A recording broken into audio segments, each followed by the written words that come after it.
میرے مولا علی، آپ کے غموں کی آگ زمین کے ابلتے ہوئے پانی کو بھی خشک کر دے گی۔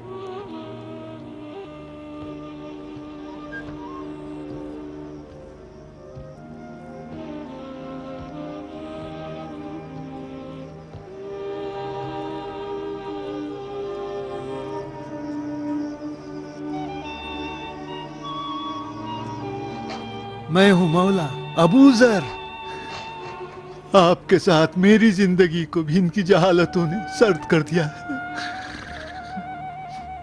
مجھے پھر سے شہر بدر کرنا چاہتے ہیں۔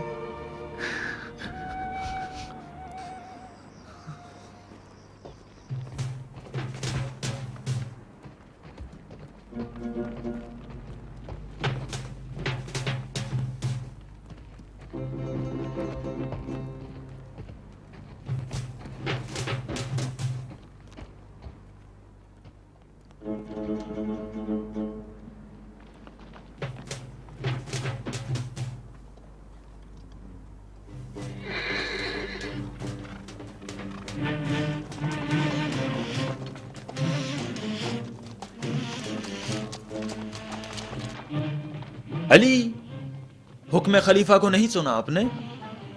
خلیفہ کا حکم ہے کہ ابو ذر کو کوئی رخصت کرنے نہ جائے۔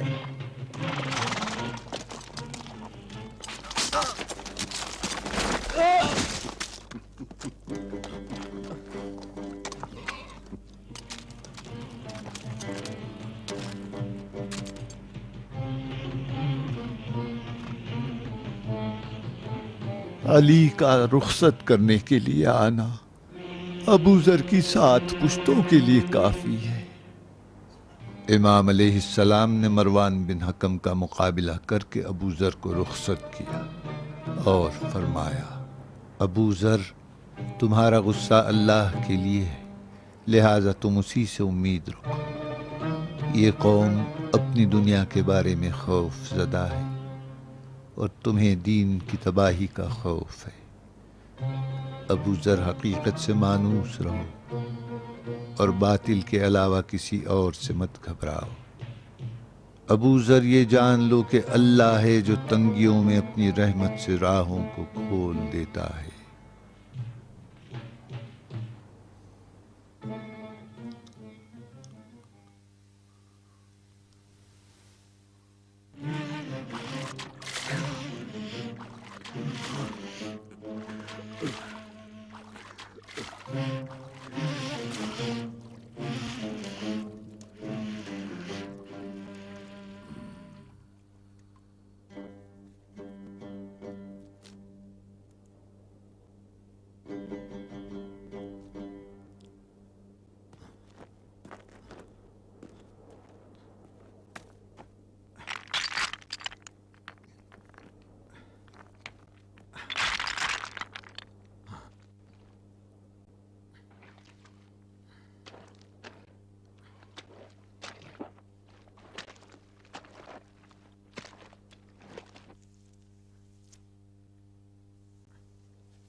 ام ذر، شاید ابو ذر ہے۔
جن ہو یا انس؟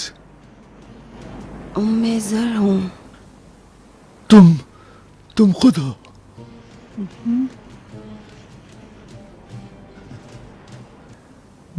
مجھے وہم ہو گیا ہے. کیا میں یقین کر لوں؟ یقین کرو، میں بھی تنہا ہو گئی تھی، اب ہم جدا نہیں ہوں گے. تم تو شام میں تھی. وہی تھی جب معاویہ کو پتا چلا کہ تم شہر بدر ہو گئے، مجھے یہاں بھیج دیا کہ مونس رہوں.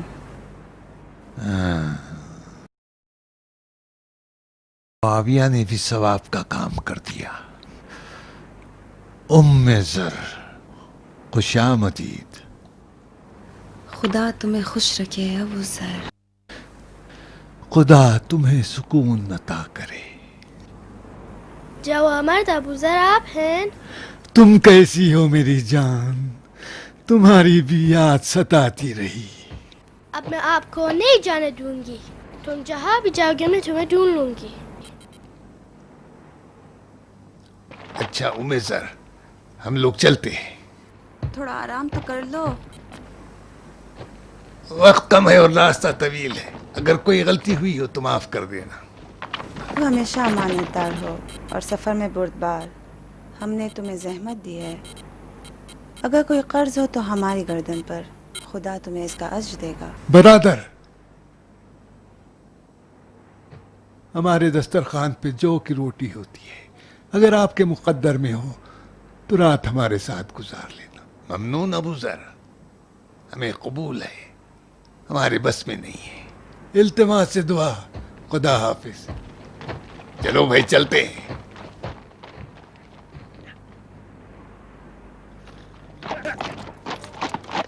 چلو.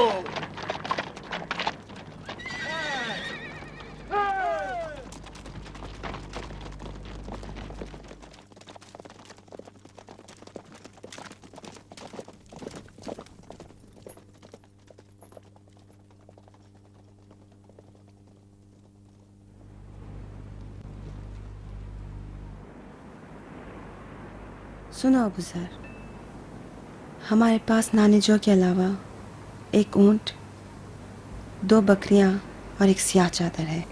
ہمارا خدا ہے اور یہ ایک بیٹی ہے. اپنی بیٹی کے لیے خرمے کا درخت لگائیں گے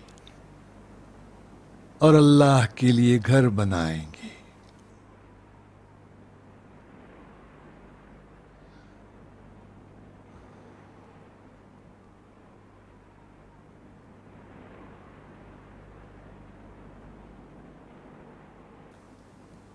ام زر، شاید ربضا ہماری آخری منزل ہے.